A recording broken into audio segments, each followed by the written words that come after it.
1947 সালের 15ই আগস্ট পদ্মশ্রী শিল্পী সঙ্গীত শিল্পী জ্যোতিকা রায়ের সঙ্গীতচারণ। 15ই আগস্ট 1947 প্রথম স্বাধীনতা দিবসে আমাকে দিল্লির রেডিও থেকে ওরা ডাকলেন। ওনারা আমাকে আমন্ত্রণ জানালেন। এটা ঠিক সেই স্বাধীনতা দিবস বলে আমাকে জানাননি, এটা মানে এমনিই প্রতি বছর আমাকে ডাকতেন, যেমন গান্ধীজির জন্মদিন, বড় একটা ফেস্টিভ্যাল কিছু এসেছে সেরকম সময় এরকম হলেই আমাকে ডাকেন। তখন ছিল তিনটি করে সিটিং থাকতো। প্রথম সকালে একটি সিটিং থাকতো, সেটি 15 মিনিট। তারপর সন্ধ্যের দিকে একটি সিটিং থাকতো, সেটাও 15 মিনিট। তারপর রাত্রিরে শেষের দিকে একটা থাকতো, সেটাও 15 মিনিট। কি গাইবো সেটা ওখানে লেখা থাকতো যে এই গান তোমায় গাইতে হবে 15 মিনিট সময়। বাবা আমাকে নিয়ে গেলেন দিল্লি স্টেশন সকালবেলা, এই 6টা-7টা এরকম। রেকর্ডিং শেষ করে আমি সবে বাইরে এসেছি।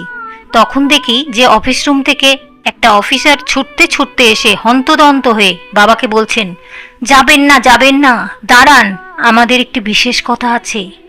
বাবা দাঁড়াতেই তখন বললেন যে এই মাত্র আমি ত্রিমূর্তি হাউস থেকে ফোন পেয়েছি। আমাকে ফোন দিয়েছে পণ্ডিত জওহরলাল নেহরু তরফ থেকে। তিনি জানিয়েছেন যে আমাদের প্রসেশন এখন লালকেল্লায় যাচ্ছে, ওখানে ভাষণ দেওয়া হবে এবং ব্রিটিশ পতাকা নামিয়ে আমাদের জাতীয় পতাকা তোলা হবে। ততক্ষণ পর্যন্ত যেন জ্যোতিকা গান গেয়ে যায়। ওদের তখন প্রসেশন বেরিয়ে গেছে। আমাকে তখন অফিসার বললেন, আপনি শিগগিরই স্টুডিওতে ঢুকে পড়ুন, ঢুকে গান শুরু করুন। আমি তখন খুব মুশকিলে পড়েছি, কি গান গাইবো, এত বড় একটা অকেশন। তারপর যেমন আনন্দ হয়েছে তেমন ভয়ও হচ্ছে যে কোন গান দিয়ে শুরু করব। ওই অফিসার বললেন যে হ্যাঁ, মহাত্মা গান্ধীজি তোমার ভজন ভালোবাসেন, তোমার ভজন রোজ শোনেন রেকর্ড বাজিয়ে, তুমি সেই ভজন দিয়ে শুরু করো। পর তুমি গেয়ে যাবে, যতক্ষণ না আমরা তোমায় ইশারায় জানাবো এখন থামো ততক্ষণ পর্যন্ত গাইবে। আমি তো ঢুকে পড়লুম। ঢুকে পড়ে এটা ঠাকুরেরই আশীর্বাদ আমার মনে পড়ল একটা স্বাধীনতার গান, সোনে কা হিন্দুস্তান মেরা, সোনে কা হিন্দুস্তান মেরা।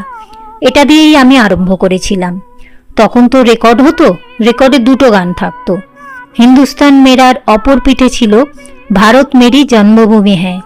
তা আমি হিন্দুস্তান মেরা দিয়ে আরম্ভ করলাম এবং তারপরে গান্ধীজি যে সমস্ত ভজন ভালোবাসতেন, যেমন मैं तो गिरधर के नाचूंगी, তারপর এই ভজন যত ছিল আমার সেই গানগুলো দিয়ে আমি প্রায় 1 ঘন্টা মতো গেয়ে তারপর ওখান থেকে সংকেত পেলাম যে বন্ধ করো। বন্ধ করে আমি বেরিয়ে এলাম। তা সেটা আমার সঙ্গীত জীবনের একটা খুব বড় স্মৃতি।